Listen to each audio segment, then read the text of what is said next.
There's been a lot of talk recently about panpsychism. First of all, how do you define that?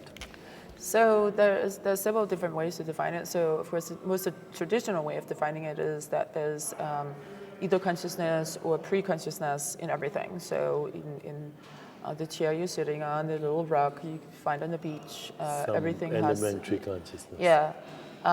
So then there are variations on that. So some variations would be that the elementary elements, or the elements, smallest elements of reality, have physical properties, but that their inner sort of essence or substance, if you wish, really is the conscious matter. So it's also known as Brazilian monism, or it's a variation on panpsychism. And then there's another version which is perhaps a form of panpsychism, which is that we haven't found the force, that consciousness is an elementary force that you could possibly detect, but that it would still be sufficiently different from the physical elementary forces.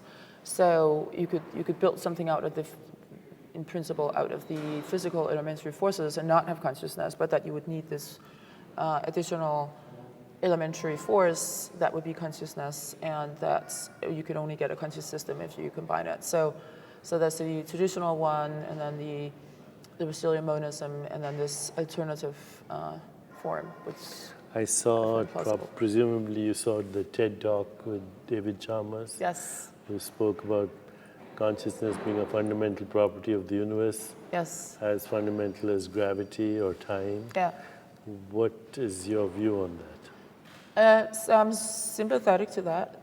I'm less sympathetic to it just emerging at a macroscopic level. I think that it's more plausible that it's an element at the fundamental level of reality, rather than something that emerges out of the fundamental elements at a certain level of organization. So in his original book, The Conscious Mind, he outlines a few possibilities, and David Chalmers, yes.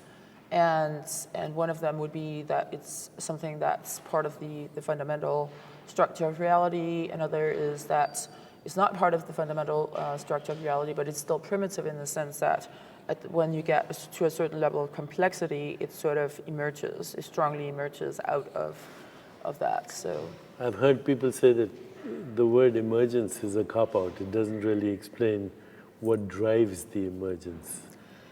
That's right. I don't think it does, because very often when people talk about emergence, they talk about a different form of emergence, which is what we sometimes call weak emergence, and weak emergence is not very interesting. It's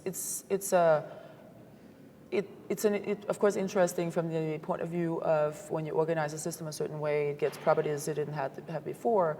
Just like when you organize water molecules in the right way, you get liquid.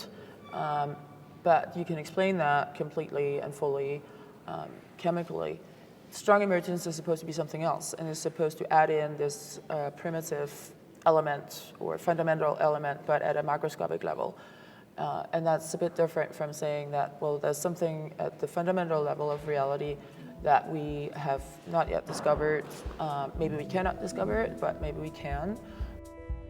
Available on CuriosityStream. Watch premium factual shows at curiositystream.com.